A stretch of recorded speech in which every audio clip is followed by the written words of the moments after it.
سیدہ طیبہ طاہرہ عابدہ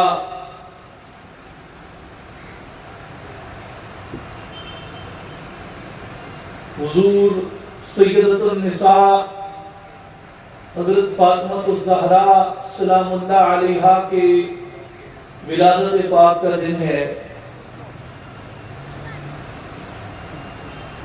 اور میرے بھائی اور بزرگوں، یہ اس مبارک ہستی کا اس میں گرامی ناچیز نے لیا جن کے گھر میں ملائکہ بھی بلا اجازت داخل نہیں ہوتے، جن کی ذات بابرکات کو اللہ نے وہ بلندیاں اور وہ کمال عطا کیے، اتنی پاکی عطا کی کہ ناچیز اپنے آپ کو، اپنی زبان کو، اپنے جسم کو، اپنی عقل کو، اپنے علم کو اس قابل نہیں سمجھتا، اتنا پاک نہیں سمجھتا، ایسی بابرکت ہستیوں کے نام اپنی زبان سے ادا کر پاؤں۔ لیکن اگر کوئی چیز یہ ہمت دیتی ہے ان کا تذکرہ کرنے کی، ان کے بارے میں پڑھنے کی، ان کے بارے میں سننے کی، ان کے بارے میں بیان کرنے کی، تو وہ فقط یہ چیز ہے کہ ان کا ذکر کرنا، ان کا نام لینا شاید ہمارے لیے آخرت کا توشہ بن جائے۔ ان کے مبارک نام سے شاید ہماری زبان کو آگ سے نجات مل جائے، اور ان کے مبارک ذکر سے شاید ہمارے وجود میں نور ایمان قرار پکڑ لے، شاید ہمیں دین پہ استقامت نصیب ہو جائے، اور ان کے نام نامی سے، ان کے ذکر سے، ان کی یاد سے شاید ہمارے سجدوں کو گداز مل جائے، شاید ہمارے رکوع کو خشوع اور خضوع مل جائے، شاید ہمارے قیام کو استحکام مل جائے۔ ان کے مبارک نام سے، ان کے مبارک اسم سے، ان کے مبارک تذکرے سے شاید ہمارے سینے بے کینے ہو جائیں، شاید ہمارے سینے روشن ہو جائیں، شاید ہمارے سینے اللہ اپنے دین کے لیے کھول دے، شاید ہمارے وجود کو تقوی نصیب ہو جائے، اور شاید ان کے مبارک نام سے ہماری قبر روشن ہو جائے۔ اور ان کا ذکر اور تذکرہ ہم اسی نیت سے اور اسی لیے کرتے ہیں تاکہ دم رخصت، دم آخر ہمیں ان کے بابا جان صلی اللہ علیہ وآلہ وسلم کی رسالت کی گواہی نصیب ہو جائے۔ میرے بھائیوں، ناچیز نے شاید کا کلمہ شاید زیادہ استعمال کر لیا۔ اس شاید میں شک نہیں ہے، یہ شاید عجز کے لیے ہے کہ ان کے فیض میں کوئی شک نہیں، ان کی عطا میں کوئی شک نہیں، ان کے کرم میں کوئی شک نہیں، ان کی عطا میں کوئی شک نہیں، ان کے کمال میں کوئی شک نہیں، اور غلاموں کو نواز دینے میں کوئی شک نہیں۔ لیکن جب اپنے گناہوں کی طرف نظر جاتی ہے، اپنی تقصیروں کی طرف نظر جاتی ہے، اپنی غفلتوں کی طرف نظر جاتی ہے، اپنی سرکشیوں کی طرف نظر جاتی ہے، تو پھر شاید اس لیے کہتا ہوں کہ ان کے کرم میں، ان کے فضل میں، ان کی عطا میں تو کوئی کمی نہیں، لیکن اگر کوئی چیز مانع ہو سکتی ہے تو وہ ہمارے اپنے گناہ ہو سکتے ہیں، وہ ہماری اپنی غفلتیں ہو سکتی ہیں، وہ ہماری اپنی تقصیریں ہو سکتی ہیں۔ لیکن میرے بھائیوں، یہ بھی حقیقت ہے کہ ان کے وسیلے سے گناہ معاف کر دیے جاتے ہیں، ان کے وسیلے سے غفلتیں معاف کر دی جاتی ہیں، اور ان کے وسیلے سے غلاموں پہ عنایات ہو جاتی ہیں۔ میرے بھائی اور بزرگوں، امام عبد الوہاب الشعرانی رحمت اللہ تعالی علیہ، جو اولیاء کبار میں اور بہت اجل علماء میں شمار کیے جاتے ہیں مصر کے، امام عبد الوہاب شعرانی رحمت اللہ تعالی علیہ نے یہ فرمایا تھا کہ حتی یکون سر کل نعیم فی الجنان وکل نصیب للاولیاء متفرعا من نور فاطمہ رضی اللہ عنہا۔ امام شعرانی نے فرمایا کہ لوگوں یاد رکھو، جنت میں ہر نعمت کا راز وہ سیدۃ النساء حضرت فاطمہ الزہرا سلام اللہ علیہا کے نور سے نصیب ہوتا ہے، اور جس ولی کو ولایت سے جو حصہ ملتا ہے وہ سیدہ پاک کے نور کی خیرات عطا ہوتی ہے۔ جس ولی کو ولایت کا جو حصہ ملتا ہے، جس فقیر کو فقیری کا جو حصہ ملتا ہے، جس درویش کو درویشی سے جو حصہ ملتا ہے، جس قطب کو قطبیت سے، جس غوث کو غوثیت سے جو حصہ ملتا ہے، جو عطا ہوتی ہے، امام شعرانی فرماتے ہیں کہ وہ سیدہ پاک کے نور پاک کی خیرات عطا ہوتی ہے جس کو جو ملا۔ میرے بھائی اور بزرگوں، اس لیے سیدۃ النساء سلام اللہ علیہا کا مبارک ذکر ہمارے لیے روشنی ہے، ہمارے لیے نور ہے، ہمارے لیے رحمت ہے۔ اور یاد رکھیے، دنیا میں اگر آپ ایسی زندگی جینا چاہتے ہیں، اپنے بچوں میں آپ ایسی معاشرت پیدا کرنا چاہتے ہیں جس کی بنیاد حیا پہ ہو، جس کی بنیاد شرم پہ ہو، جس کی بنیاد حمیت پہ ہو، جس کی بنیاد غیرت پہ ہو، جس کی بنیاد پرداری پہ ہو، جس کی بنیاد عفت پہ ہو، جس کی بنیاد قسمت پہ ہو، جس کی بنیاد پاکیزگی پہ ہو، جس کی بنیاد طہارت پہ ہو، جس کی بنیاد خلوص پہ ہو، تو آپ اپنے بچوں کو سیدۃ النساء سلام اللہ علیہا کی سیرت کا مطالعہ کروائیے۔ میرے بھائی اور بزرگوں، اللہ محمد اقبال رحمت اللہ علیہ نے اس لیے کہا تھا، اپنی بیٹیوں کو مخاطب کر کے، ایک پورا باب ہے اقبال کی آخری کتاب جو انہوں نے اپنی زندگی کے آخر میں لکھی، ارمغان حجاز۔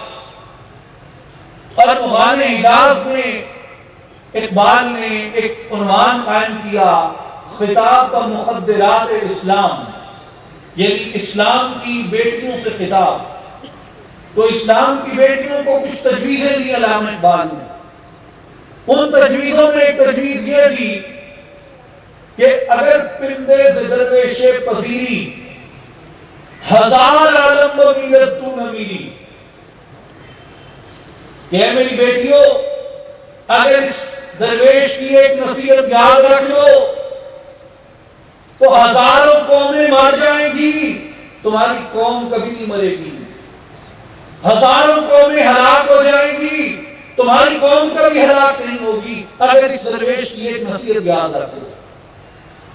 نصیحت کیا کی؟ فرمایا بطول باش و پنہاں سی اثر شو کہ ذرا وہ شبیر بگیری، کہ میری بیٹیوں سیدہ طیبہ بطول سلام اللہ علیہا کی سیرت اختیار کرو، اور ان کی سیرت کے مطابق دنیا کی بری نظروں سے اپنے آپ کو بچا لو۔ نتیجہ یہ ہوگا کہ تمہاری گود میں بھی حسین جیسے لال پیدا ہوں گے۔ حسین رضی اللہ تعالی عنہ، حسین اس عفت کی، اس قسمت کی گود میں پلا ہے، پردے کی گود میں پلا ہے، حیا کی گود میں پلا ہے، غیرت و حمیت کی گود میں پلا ہے، نیکی اور پاکی کی گود میں پلا ہے۔ میرے بھائی اور بزرگوں، آج آپ دیکھیے ہم کس وقت میں زندہ ہیں. میرے بزرگ بیٹھے ہیں، ان سے کبھی پرانی خوشبو لیا کریں. میرے نوجوان بھائیوں، اپنے بزرگوں سے کبھی پرانی خوشبو لیا کریں. آپ کو معلوم ہوگا کہ معاشرت کی مٹھاس کیا تھی، کیا ہے. اور آج آپ جس جعلی، بناوٹی، بے عزت معاشرے کے اندر زندہ ہیں، آپ کو فرق پتہ چلے. آج جب سوشل میڈیا نے، ریلز نے، 30 سیکنڈوں کے سٹیٹس نے، ٹک ٹاک نے ڈرائنگ روم سوشل میڈیا پہ دکھایا. آپ کے گھر کی چار دیواری ہے، آپ کیوں بناتے ہیں؟ چار دیواری کیا صرف چوروں سے بچنے کے لیے ہوتی ہے؟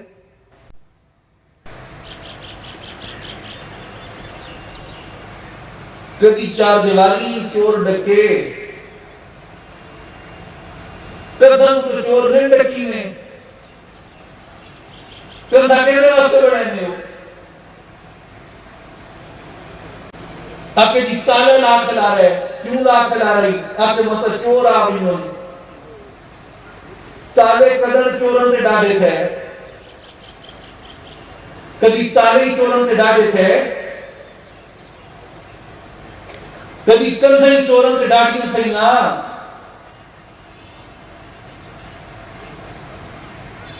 میرا سجون کیوں بڑا نہیں ہوتا تھا؟ پوچھو بڑھیا تم. دیواریں چوروں سے بچنے کے لیے نہیں ہوتی. گھر کی دیوار،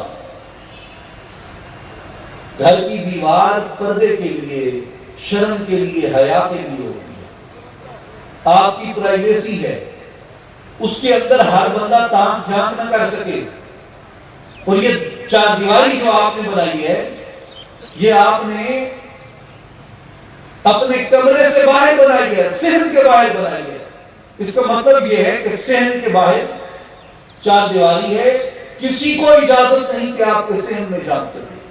صحن کے آگے آپ کا گھر ہے، صحن بھی گھر کا حصہ ہے، لیکن جو اصل آپ کے پردے کا مقام ہے وہ آپ کے کمرے ہیں، آپ کا ڈرائنگ روم ہے.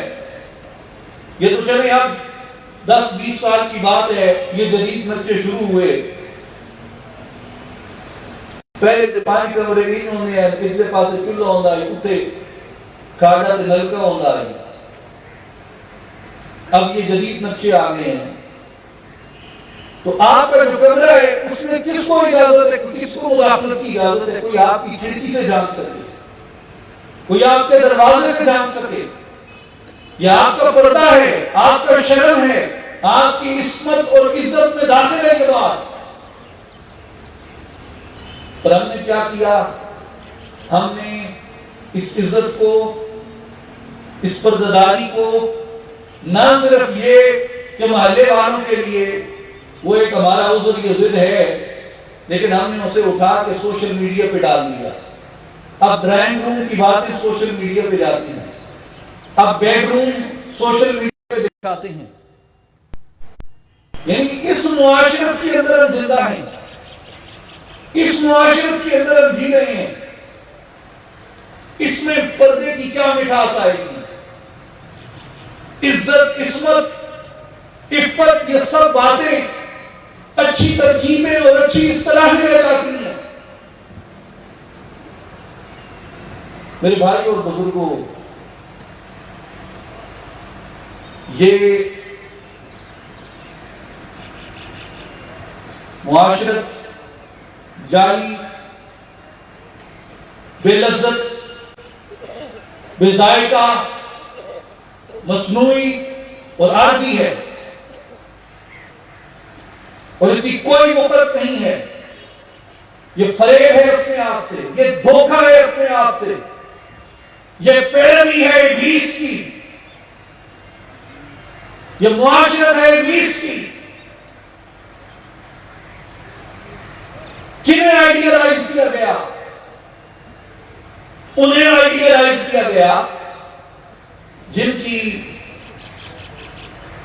تہذیب، جن کا تمدن، جن کے آئیڈیلز، جن کے پسندیدہ لوگ وہ اسی طرح کے ہیں، جن کے لیے شاید پورا لباس پہننا بھی ضروری نہیں ہے، لیکن ہم کن کا ذکر کر رہے ہیں؟ وہ ہمارے آئیڈیلز ہیں، وہ ہمارے پسندیدہ ہیں۔ ہمارے کیا پسندیدہ ہیں؟ وہ اللہ کے پسندیدہ ہیں۔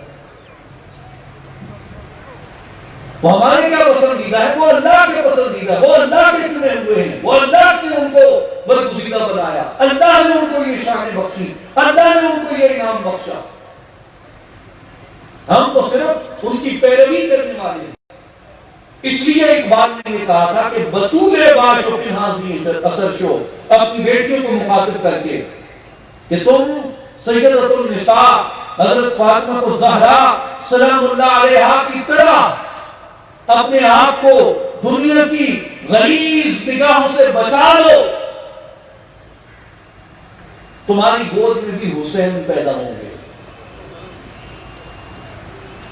میرے بھائی اور بزرگوں، نبی پاک علیہ السلام کی دعا محدثین نے لکھی کہ سیدۃ النساء حضرت فاطمہ الزہرا رضی اللہ تعالی عنہا کو اپنے سامنے بٹھا کے رسول اللہ صلی اللہ علیہ وسلم نے یہ دعا فرمائی، اللہم انہا منی وانا منہا، میرے مولا یہ میری بیٹی ہے، یہ بطول ہے، یہ مجھ سے ہے، میں اس سے ہوں۔ یہ میری بیٹی ہے، یہ مجھ سے ہے، میں اس سے ہوں۔ اللہم کما ذہبت عنی الرجس وطہرنی فطہرہما، میرے مولا جس طرح تو نے مجھے ہر عیب سے، ہر نقص سے، ہر نجاست سے پاک فرما دیا، میرے مولا اس کو بھی ہر نقص اور ہر عیب سے پاک فرما دے۔ میرے بھائی اور بزرگوں، جو ان کے نقش قدم پہ چلتا ہے،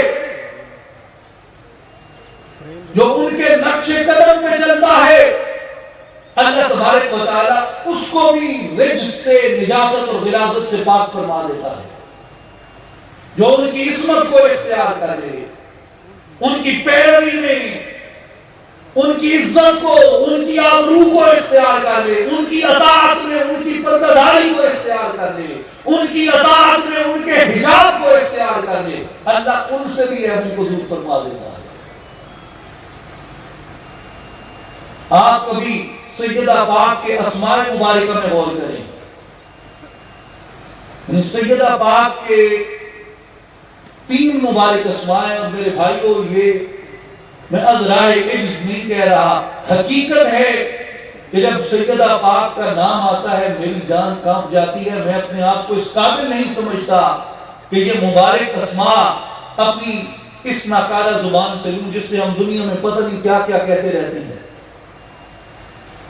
اللہ نے یہ رفتیں ان کو عطا فرمائیں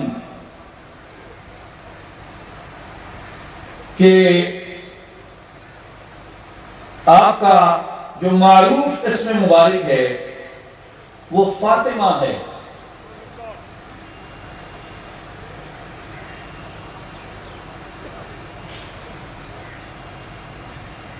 امام عبد الرؤوف المناوی اتحاف السائل میں آپ کے اسم مبارک کے بارے میں بیان فرماتے ہیں۔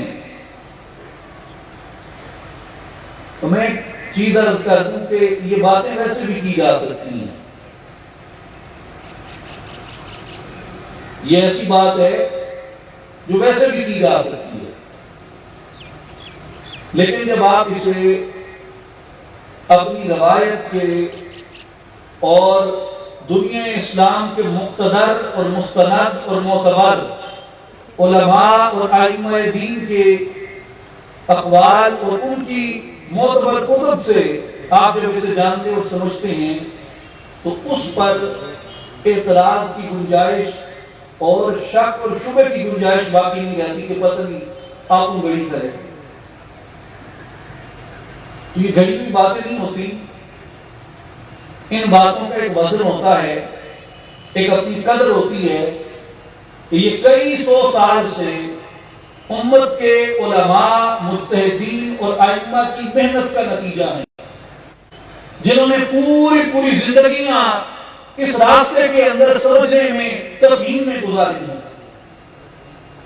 اور یہ کوئی وہ لوگ نہیں ہیں کہ جنہوں نے ادھر سے پکڑ کے ادھر سے پکڑ کے ادھر سے پکڑ کے کاٹ پیس مار کے کتاب بنا کے چھاپ دی.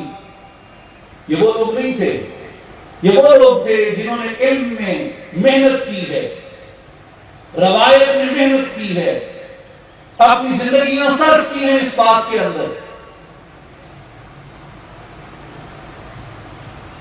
امام عبدالرؤوف المناوی رحمۃ اللہ تعالی علیہ فرماتے ہیں بما سماها النبی صلی اللہ علیہ وآلہ وسلم وما سر هذه التسمیہ. نبی کریم علیہ السلام نے سیدہ پاک کا نام فاطمہ کیوں رکھا؟ اس کا راز کیا تھا؟ فرمایا وسماها فاطمہ بإلہام من اللہ تعالی. نبی پاک علیہ السلام نے سیدہ کا نام فاطمہ اس لیے رکھا کہ جب سیدہ پیدا ہوئی اللہ تبارک و تعالی نے الہام کیا کہ محبوب اس بیٹی کا نام فاطمہ رکھنا ہے.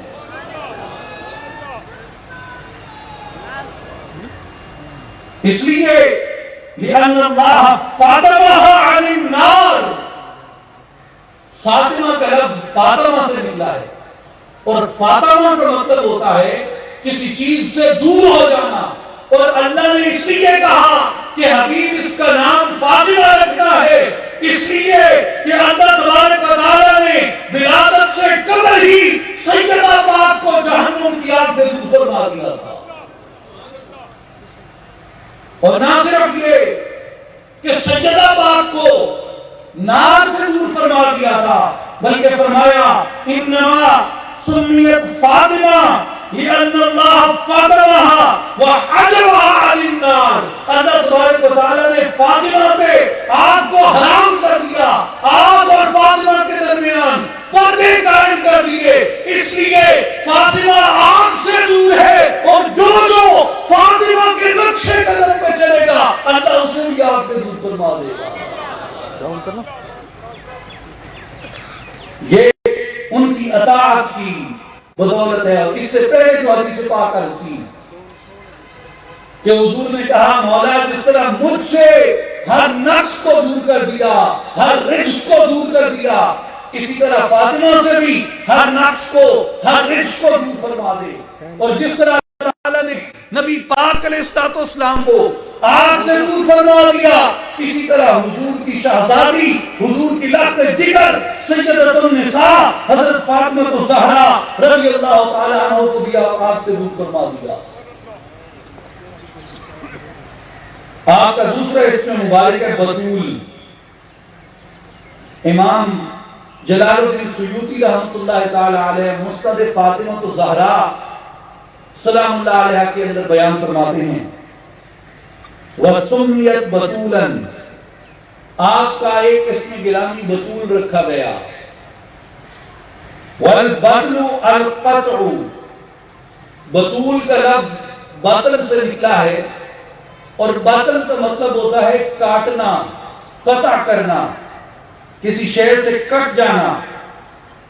تو یہ اس لیے کیا گیا وَقِيلَ لِانْقِطَاعِهَا عَنِ الدُّنْيَا إِلَى اللَّهِ سُبْحَانَهُ وَتَعَالَى، اس لیے کہ آپ کو اللہ نے دنیا سے کاٹ کر اپنی جانب کر لیا، دنیا سے کاٹ کر اپنی جانب کر لیا.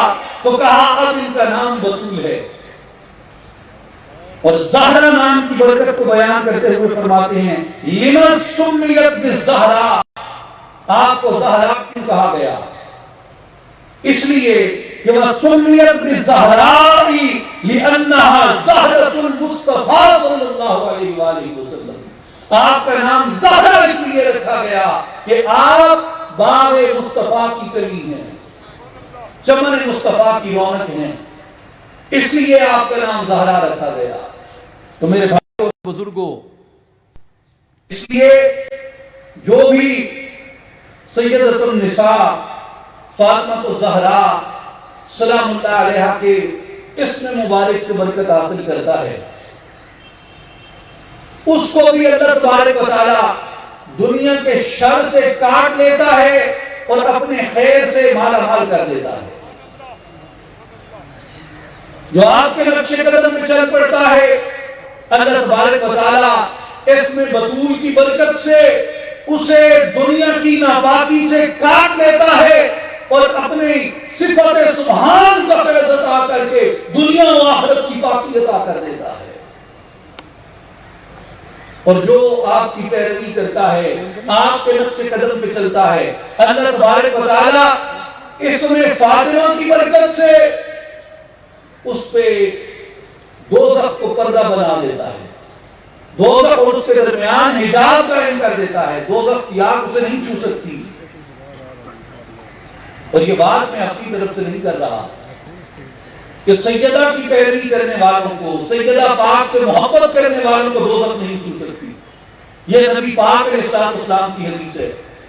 سرکار علیہ السلام نے ارشاد فرمایا، ابنتی فاطمہ حواء آدمیۃ لم تحد ولم تطمث وانما سماها فاطمہ لأن اللہ فاطمها ومحبیها من النار۔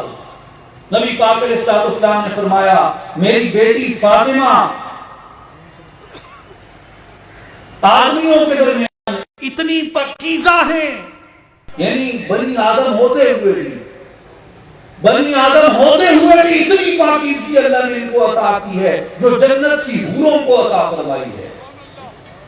ابنتی فاطمہ حواء آدمیۃ، گویا یہ پیدا انسانوں میں ہوئی، پیدا بشر میں ہوئی، مگر ان کو پاکی وہ عطا کی گئی، طہارت وہ عطا کی گئی جو جنت کی حوروں کو عطا کی گئی۔ اللہ نے ان کو ہر علائق سے پاک فرما دیا اور پھر فرمایا وَإِنَّمَا سَمَّاهَا فاطمہ، اور ان کا نام فاطمہ میں نے اس لیے رکھا لِأَنَّ اللَّهَ فَاطَمَهَا وَمُحِبِّيهَا مِنَ النَّارِ، اس لیے کہ اللہ تبارک و تعالی نے فاطمہ کو بھی دوزخ سے دور کر دیا اور فاطمہ کے حقداروں کو بھی دوزخ سے دور کر دیا۔ فاطمہ بھی دوزخ سے دور ہے اور فاطمہ کے حقدار بھی دوزخ سے دور ہیں، جو ان کی محبت میں، ان کی آل کی محبت میں، ان کے شہزادوں کی محبت میں، ان کی سنت کی محبت میں، ان کے پردے کی محبت میں، ان کی عصمت، پاک دامنی اور پاکیزگی کی محبت میں گرفتار ہو جاتا ہے، اللہ تبارک و تعالیٰ اس پہ آگ کو حرام کر دیتا ہے۔ میرے بھائی اور بزرگوں، نبی پاک علیہ السلام نے ارشاد فرمایا، ان فاطمہ احسنت فرجها فحرم اللہ ذریتها علی النار۔ ابھی ہم نے کس کی بات کی؟ سیدہ پاک کی، کہ اللہ نے انہیں آگ سے پاک کر دیا۔ اور دوسری حدیث پاک میں کن کا ذکر ہوا؟ سیدہ پاک کی پیروی کرنے والوں کا، سیدہ پاک کے راستے سے محبت رکھنے والوں کا، سیدہ پاک کے گھرانے سے محبت رکھنے والوں کا، اللہ نے انہیں بھی آگ سے پاک کر دیا۔ اب اگلی بات پہ اللہ نے سیدہ پاک کی برکت سے اور کسے آگ سے پاک کر دیا؟ حضور نے فرمایا، ان فاطمہ کا احسنت فرجہا، فاطمہ نے اس دنیا میں رہتے ہوئے، سیدہ نے اس دنیا میں رہتے ہوئے اپنی عفت کی ایسی حفاظت کی، اپنی پاک دامنی کی ایسی حفاظت کی، اپنے پردے کی ایسی حفاظت کی، فحرم اللہ ذریتها علی النار، اللہ تبارک و تعالیٰ نے فاطمہ کی ذریت کو، فاطمہ کی آل کو دوزخ سے محفوظ کر دیا۔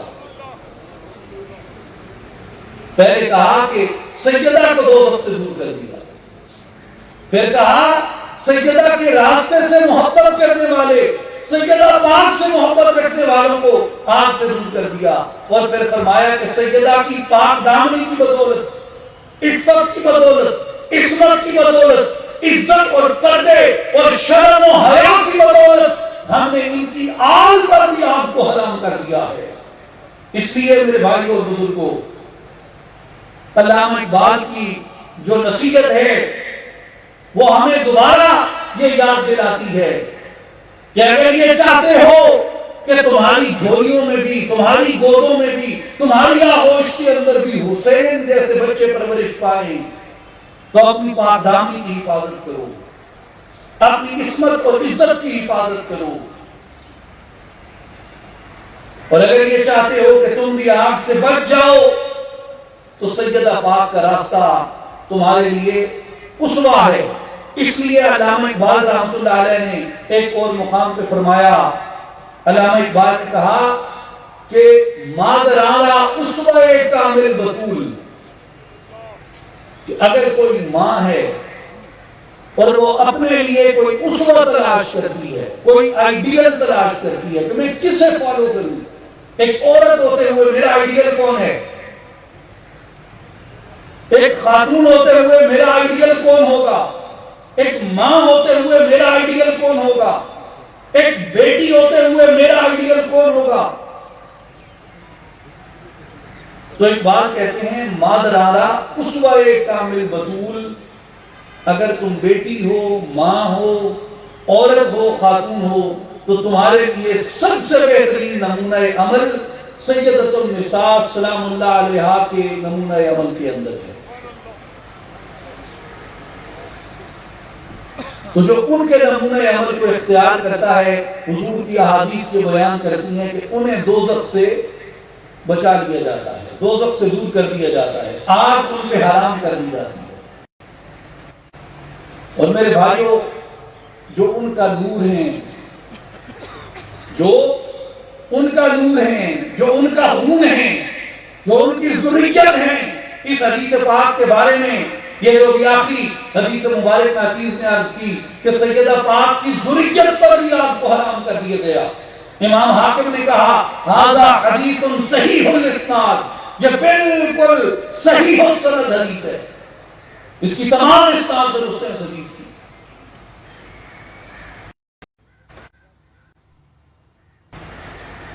تو ان کی ذریت پر بھی اللہ نے آپ کو حرام کر دیا۔ اس لیے ہم جب سادات سے محبت رکھتے ہیں، سادات سے پیار رکھتے ہیں، سادات کا ادب و احترام کرتے ہیں،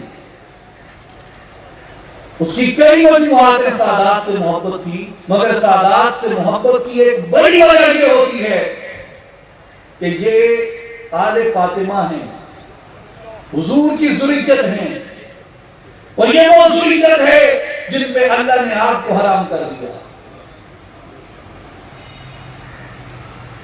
ایک صاحب مجھے کہنے لگے کہ جی نسبت سے فضیلت کیسے آ جاتی ہے، خونی رشتے سے فضیلت کیسے آ جاتی ہے؟ تو اتفاق سے ان کے ساتھ کچھ برس پہلے ناچیز ایک مدرسے کی دستار فضیلت کے جلسے میں اکٹھا ہوا، تو وہاں انہوں نے علم اور علماء کی فضیلت پہ خطاب کیا تھا۔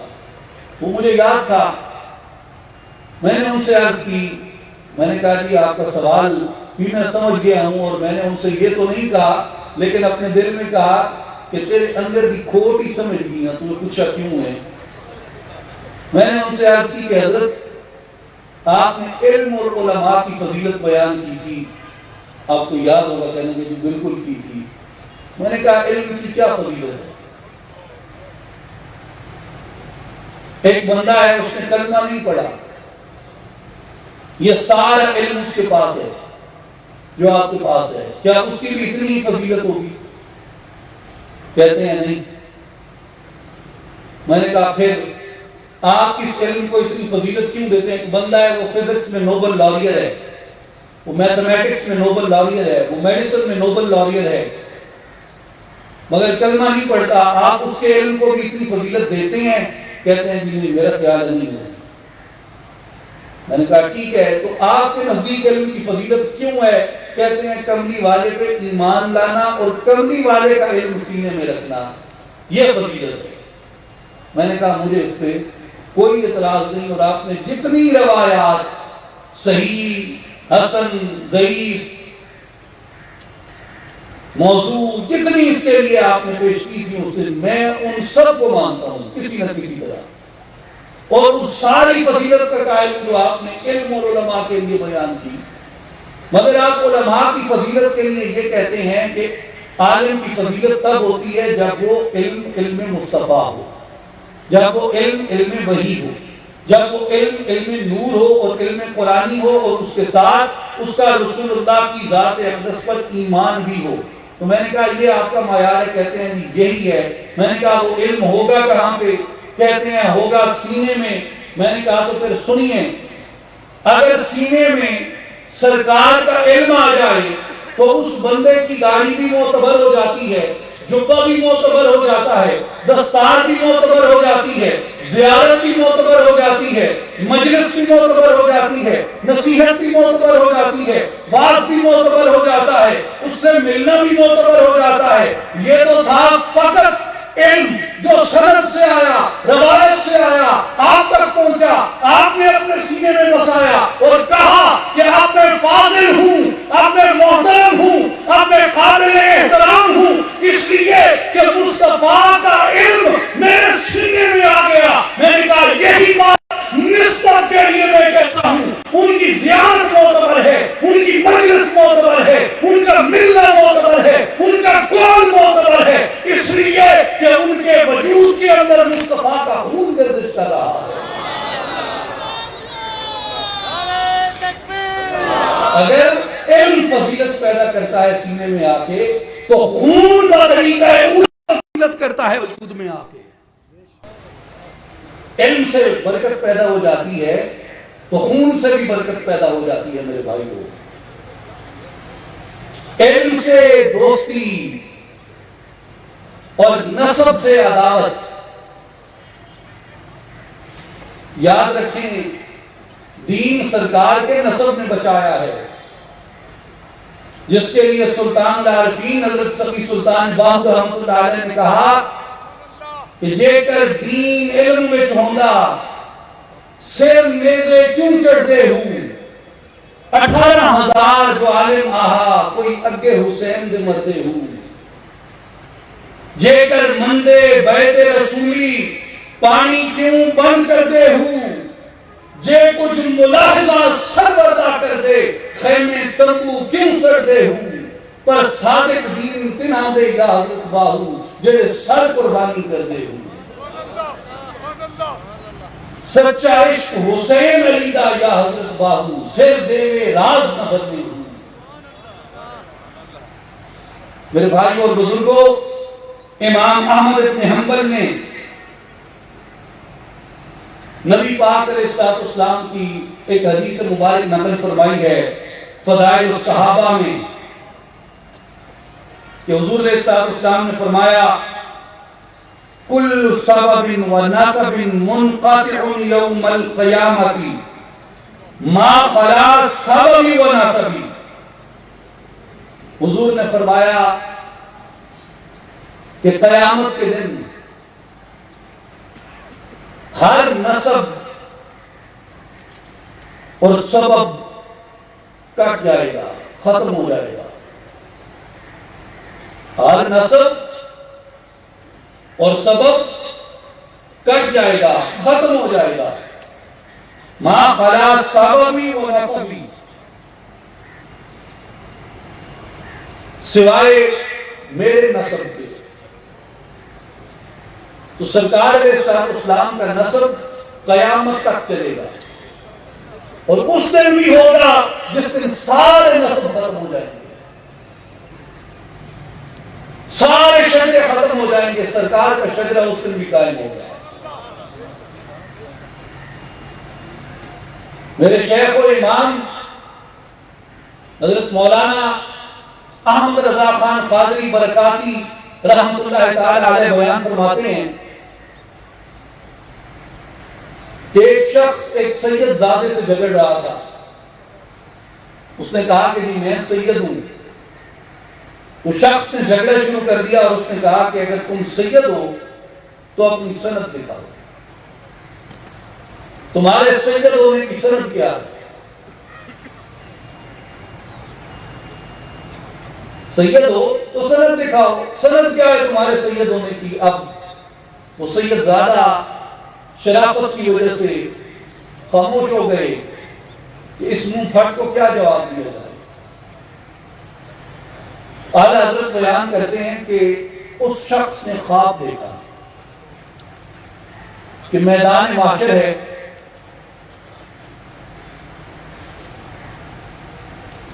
اور حساب کتاب ہو رہا ہے اور مجھے نبی پاک علیہ السلام کے سامنے پیش کیا گیا. میرا فیصلہ ہو چکا کہ اسے جہنم میں ڈال دو. اور سرکار کے سامنے جب میں گیا, اب اس بندے نے سید زادے سے کیا جھگڑا کیا تھا کہ تمہارے سید ہونے کی سند کیا ہے؟ کہتے جب میں سرکار کے سامنے پیش ہوا تو سرکار کے اسلام سے میں نے عرض کی یا رسول اللہ میری شفاعت فرمائیں, میں آپ کا امتی ہوں. سرکار نے فرمایا تیرے امتی ہونے کی سند کیا ہے؟ تیرے امتی ہونے کی سند کیا ہے؟ تو بھیا جن کی آج سے سند کا سوال کرتے ہو یہ یاد رکھو میزان پہ ان سے جا ملو گے. اور انہوں نے پوچھ لیا کہ امتی ہونے کی سند کیا ہے.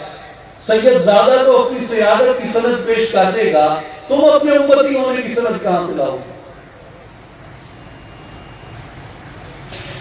میرے مرشد کریم بانی اصلاحی جماعت سلطان الفقر حضرت سید سلطان محمد اصغر علی صاحب رحمۃ اللہ تعالی علیہ آپ فرماتے تھے کہ اگر کوئی یہ کہہ دے کہ میں سید ہوں, اگر کوئی یہ کہہ دے کہ میں سید ہوں تو کبھی اس کے سید ہونے کا سوال نہ کرو. اس کا اتنا کہہ دینا کافی ہے کہ میں سید ہوں. اور آپ ایک پنجابی میں فرماتے تھے کہ بیٹا سید دی سین نو ہی سلام ہے. اگلی گل پیچھے دی لوڑ نہیں.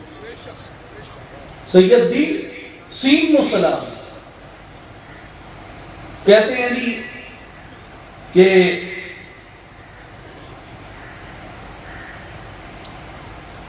قیامت کے دن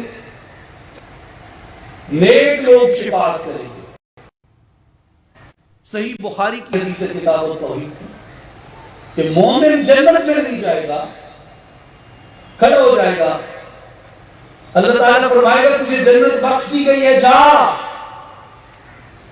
وہ کہے گا مولا کچھ لوگ ہیں جو ہم سے محبت رکھتے تھے, ہمارے ساتھ نیک اعمال کیا کرتے تھے, وہ ابھی دوزخ میں ہیں. جب تک وہ دوزخ میں ہیں میری غیرت کو گوارا نہیں ہے کہ میں جنت میں چلا جاؤں. وہ جنت میں نہیں جائے گا, مومن کھڑا رہے گا. اللہ تبارک و تعالیٰ انہیں فرمائے گا کہ جاؤ جنت جہنم کی آگ تمہیں نہیں جلائے گی, جہنم میں جا کے شناخت کرو. جسے جانتے ہو اس کے سینے میں ایک دینار جتنا ایمان اگر اسے بھی نکال کے لے آؤ, وہ جائے گا. اور جس کو جانتا ہے جو اس سے محبت کرتا تھا, جس کے سینے میں دینار جتنا ایمان ہے, نبی پاک علیہ السلام کی حدیث صحیح بخاری کتاب التوحید کی فرمایا وہ اسے جہنم کی آگ سے نکال کے لے آئے گا. لے آ کے اللہ کے روبرو پھر کھڑا ہو جائے گا. اللہ فرمائے گا بندے تیری چاہت پوری کر دی گئی. وہ کہے گا مولا ابھی کچھ رہتے تھے جن کے سینوں میں دینار برابر ایمان نہیں تھا, مگر وہ ہم سے محبت کرتے تھے، ہمارے ساتھ نمازیں پڑھتے تھے، روزے رکھتے تھے، نیک اعمال کرتے تھے، ابھی تک وہ دوزخ کے اندر ہیں۔ مولا فرمائے گا میرے بندے جا، جس کے سینے میں تمہیں آدھے دینار جتنا ایمان نظر آتا ہے اسے بھی نکال کے دے گا۔ وہ پھر جائے گا دوزخ میں، جس کے سینے میں آدھے دینار جتنا ایمان ہوگا اسے بھی نکال کے لے آئے گا، اور آ کے جنت میں نہیں چلا جائے گا کہ دور آتا کہ دلی بیٹھا ہوں بھائی کیا عرض کرا، وہ آئے گا اللہ کے سامنے پھر کھڑا ہو جائے گا ہاتھ باندھ کے عاجزی سے گڑ گڑائے گا۔ مولا فرمائے گا اڑے نہیں لینا جنت والے پاس ہے، مولا علیہ کچھ سنتی گاہ نہیں، ارے کچھ سنتی گاہ نہیں، نہ انہوں نے سینے دینار جتنے تھے نہ ادھے دینار جتنے، ادھے دینار کی گھاٹے۔ مولا فرمایا سی وانیہ جہدے سینے چتے کو ایک ذرے برابر ایمان نظر آتا ہے ان کو ہی کرتے ہیں۔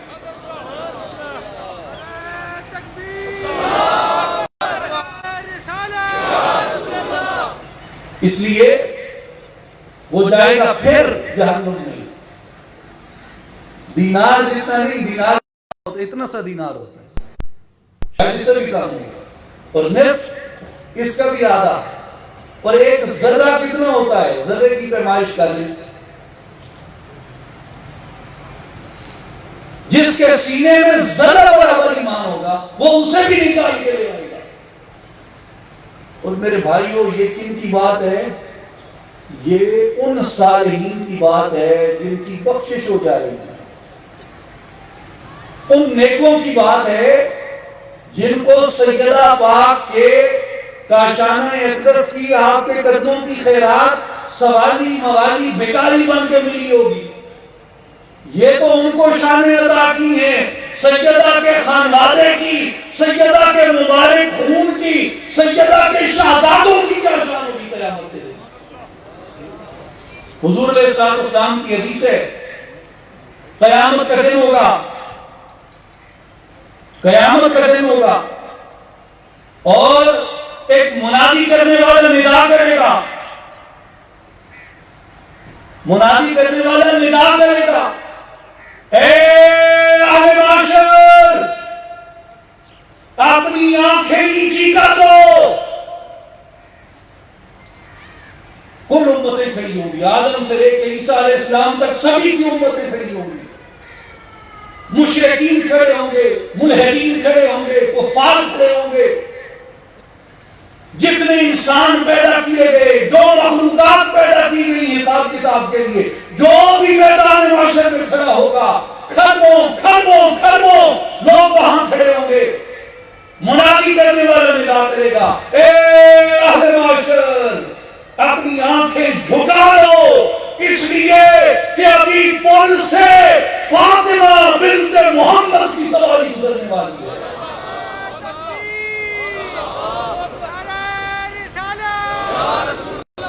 جب سیدہ میدان معاشر سے گزرے گی، اہل معاشر کو پردہ کرا دیا جائے گا،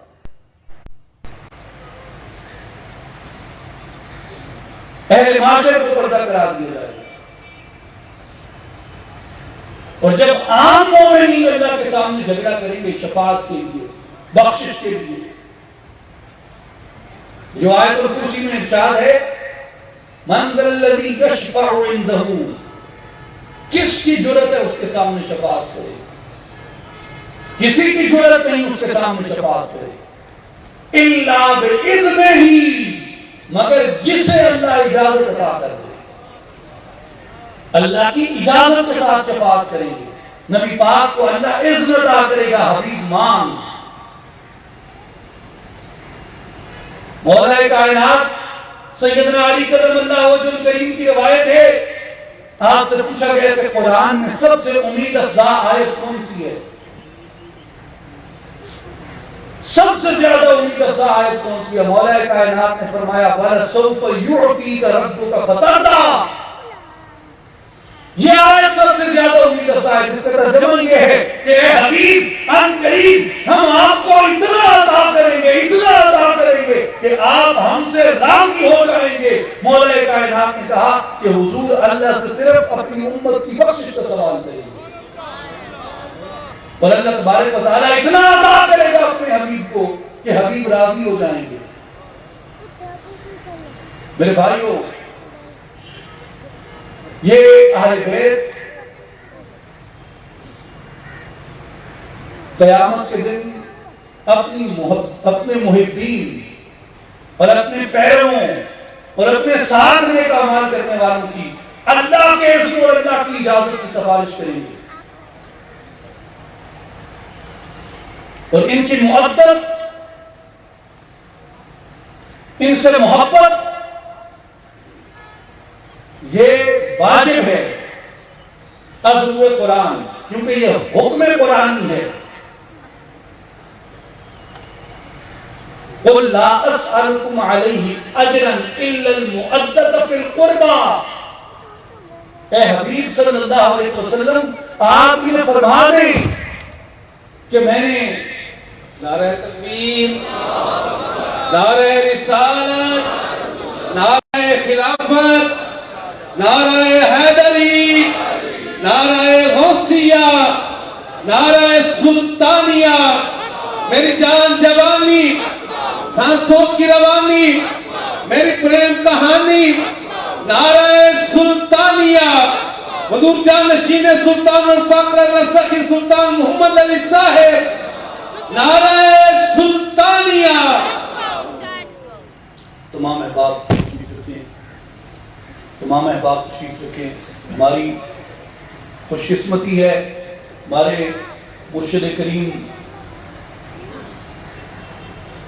جانشین سلطان الفقر حضرت صفی سلطان محمد علی صاحب مسند صدارت پر جلوہ فرما ہیں۔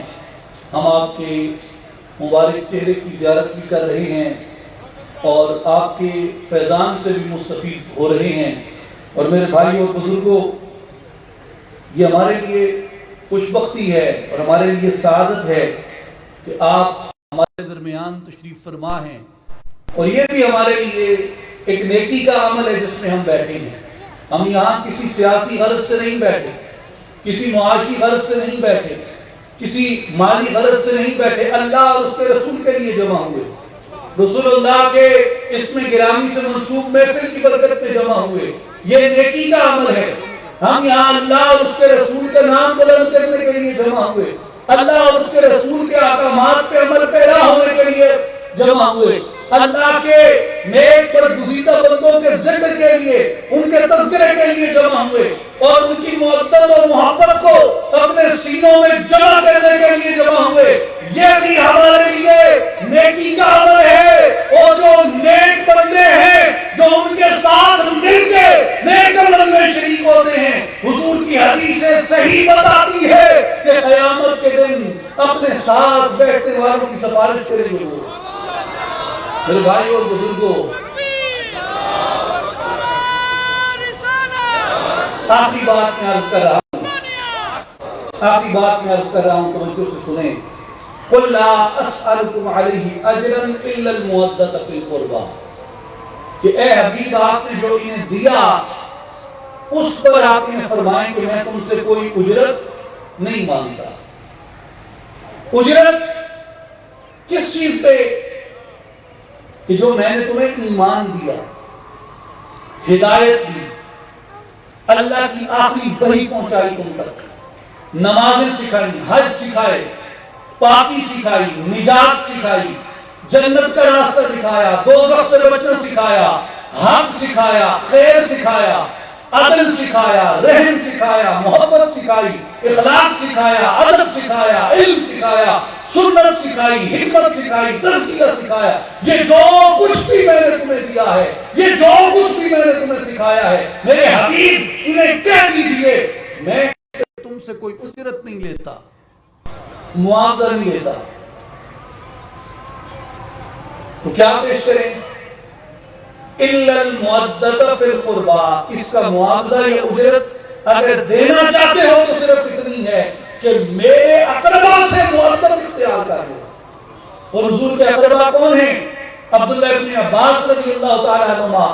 آپ بیان کرتے ہیں کہ ہم نے عرض کی یا رسول اللہ صلی اللہ علیہ وسلم ہؤلاء الذین وجبت علینا مودتہم، یا رسول اللہ یہ کون ہے جن کی محبت اللہ نے ہمارے اوپر واجب کر دی ہے؟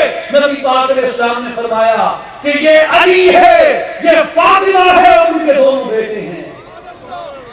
اس لیے اہل بیت کی محبت، اہل بیت کی محبت ضروع قرآن ہمارے اوپر واجب ہے. اور اگر کوئی اہل بیت سے محبت کرتا ہے یا اہل بیت سے محبت کرتا ہے، وہ نبی پاک پہ احسان نہیں کرتا، اہل بیت پہ احسان نہیں ہے اس کا، اپنے فرقے کے مسلک کے لیے نہیں کرتا وہ اہل بیت سے محبت و محبت کہ جی میں فلاں فرقے کا ہوں تو اس لیے میں محبت کرتا ہوں، اور میں فلاں فرقے کا ہوں تو اس لیے میں محبت رکھتا ہوں.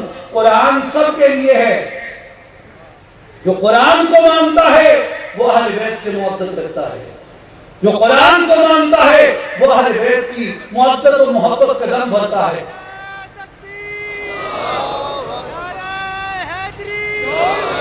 میرے بھائی اور بزرگوں، اس لیے ہمیشہ یاد رکھیں کہ اپنے سینوں کو محبت اور محبت اہل بیت سے لبریز رکھیں، نبی پاک کے خانوادے کی محبت سے، اور بالخصوص سیدہ طیبہ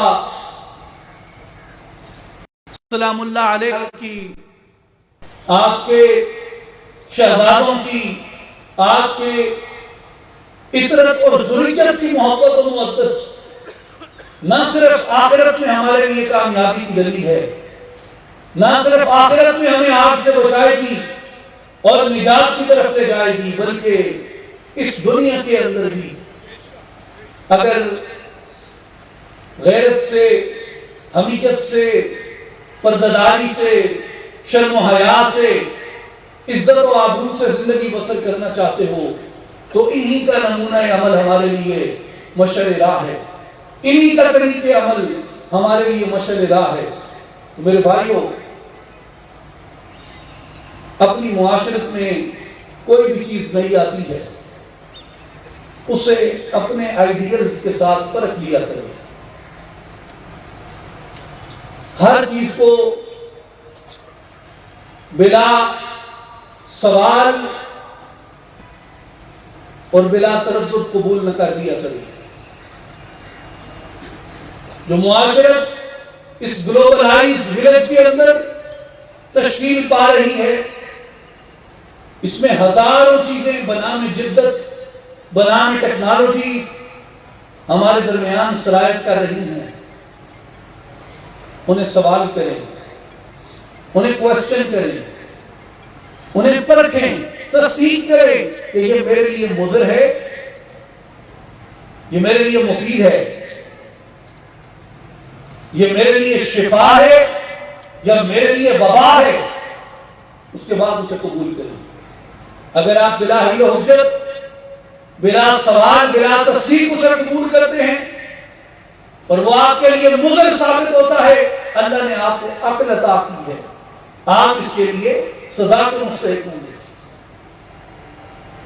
عقل سوچنے کے لیے دی گئی ہے، پرکھنے کے لیے دی گئی ہے، اور کدھر پرکھیں اس کو؟ کرائٹیرین کیا ہے ہمارا؟ منہج کیا ہے؟ آئیڈیل کیا ہے جس کے ساتھ اس کو رکھ کے پرکھیں گے؟ وہ آئیڈیل ہماری بیٹیوں، بہنوں، پرداداروں کے لیے، ہمارے اپنے گھروں کے لیے، ہماری اپنی عزت و آبرو کی حفاظت کے لیے وہ آئیڈیل اہل بیت اطہار کی مبارک سیرتیں ہیں، ازواج مطہرات کی مبارک سیرتیں ہیں. حضور نبی کریم علیہ السلام کی نگاہ فیض سے تربیت پانے والے صحابہ و صحابیات کی سیرتیں ہیں. حضور کی امت کے اولیاء اور صالحین کی سیرتیں ہیں. اصلاحی جماعت یہی پیغام لے کر آئی ہے کہ لوگوں آؤ، اس اصلاح کو اپنے دل سے، اپنی جان سے اختیار کرو، حضور کے دین کی طرف رغبت اختیار کرو، حضور کی محبت کی طرف محبت اختیار کرو، حضور کے اہل بیت کی طرف محبت اختیار کرو. اللہ تعالی ہم سب کو اعمال صالحہ کی توفیق عطا فرمائے اور ہمارے گناہوں کو معاف فرمائے. ان اللہ وملائکتہ یصلون علی النبی یا ایھا الذین آمنوا صلوا علیہ وسلموا تسلیما اللہم صل علی سیدنا و مولانا محمد وعلی آل محمد وبارک وسلم وآخر دعوانا ان الحمد للہ رب العالمین.